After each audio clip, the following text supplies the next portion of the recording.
My name is Buffalo Larry here at Makeshift Union in Las Vegas. We opened in 2016 when I found this building. I wanted to build a shop that focused more on how we take care of our guests. It's a lost art. There's a lot of professionals who would say that our guests aren't our friends.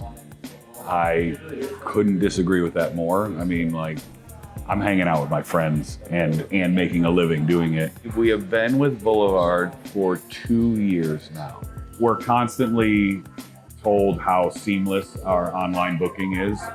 I don't think people realize how big of a deal that is. Like, how many people will bail on your website. If it gets too hard, like, I'm out. We use text messaging. I use the email blasts. You don't even have to train somebody on this thing. You can get it.